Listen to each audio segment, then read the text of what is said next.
जय श्री राधे राधे। आज मैं आप लोगों को गीता ज्ञान की पवित्र गंगा में अवगाहन लगाने हेतु अपनी अर्जित ज्ञान का दर्शन कराना चाहता हूँ, जो इस प्रकार है। गीता में ज्ञान योग, धर्म योग, कर्म योग, भक्ति योग आदि जितने भी साधन बतलाए गए हैं, उनमें से कोई भी योग श्रद्धा व रुचि से अपनाने पर मनुष्य का शीघ्र कल्याण हो जाता है। इसे नित्य प्रति श्रद्धा भाव से पठन पाठन करने की आवश्यकता है।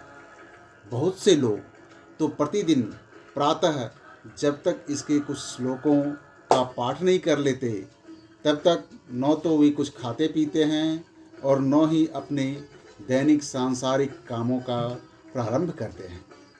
चिरातीत काल से लोग गीता को भगवान की वाणी मानते चले आ रहे हैं। इसके लिए गीता में बारंबार भगवान वाक्य का प्रयोग आया है। गीता एक पुस्तक नहीं, एक विचार है।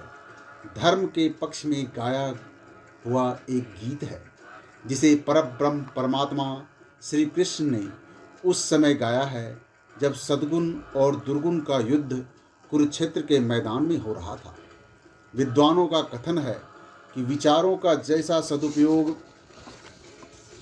श्री कृष्ण भगवान ने किया, संभवतः दुनिया में किसी ने नहीं किया होगा।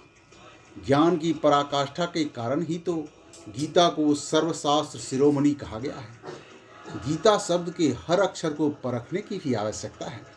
गीता शब्द ग जोड़ ई जोड़ त जोड़ आ 4 मात्रा से बना है। इसका ग अक्षर मनुष्य जीवन को गायन और पूजन योग्य बनाना सिखाता है। ई अक्षर जीवन में सुयश को पाने के लिए ईश्वरीय स्मृति में टिकाता है। त अक्षर गृहस्थ जीवन में भी त्यागी और तपोमय जीवन बनाकर कमल के समान खिलाता है। धन संपत्ति से आसक्ति हटाकर साधना में तृप्ति देता है। इसकी आ मात्रा आनंद एवं परम आनंदमय जीवन के लिए दिव्यता से अलंकृत करता है। गीता ज्ञान के सभी संबंध आपस में जुटकर लोगों को मालामाल और खुशहाल कर देते हैं, और इस तरह लोग नर से नारायण और नारी से लक्ष्मी बना देते हैं। गीता ज्ञान आसुरी संस्कारों को मार भगाता है, न कि हिंसक हथियार उठवाता है। अपनी सद्ज्ञान से यह किसी को देवी देवता बना देता है। इसीलिए तो गीता महाकाव्य में कहा गया है, गीता सुगीता कर्तव्या कमन्य शास्त्र शिस्त्रः या स्वयं पद्मनाभस्य मुख पद्माद्विनिसृता। अर्थात स्वयं भगवान विष्णु के मुख से निकले गीता को ही सुगीता अर्थात अच्छी तरह से समझकर कंठस्थ कर लेना कहा गया है। अन्य शास्त्रों के विशद अध्ययन से क्या प्रयोजन है। इस गीता ज्ञान को बजरंगबली श्री हनुमान ने भी सुना था, क्योंकि महाभारत युद्ध के दौरान वे अर्जुन के ध्वज पर विराजमान थे। इस गीता ज्ञान को विचार को पूर्णतया सकारात्मक पॉजिटिव बनाने में केवल भगवान बजरंगबली ही समर्थ थे। एक बार क्षीर सागर में शेष सैया पर लेटे हुए श्री विष्णु भगवान को माता लक्ष्मी ने आत्मा के स्वरूप के बारे में जानकारी मांगी थी। तब भगवान विष्णु ने बताया था कि आत्मा ही मेरा ईश्वरीय रूप है। आत्मा न द्वैत है और न अद्वैत है।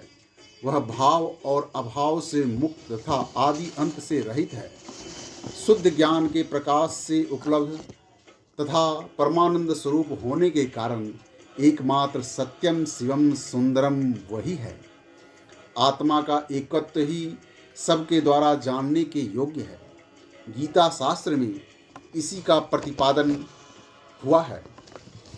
पुनः गीता में भगवान की स्थिति के बारे में पूछने पर भगवान ने इस प्रकार बताया था, गीता के 5 अध्यायों को मेरा 5 मुख जानो, 10 अध्यायों को मेरी 10 भुजाएं समझो तथा 1 अध्याय को मेरा उदर और 2 अध्यायों को मेरा दोनों चरण कमल जानो।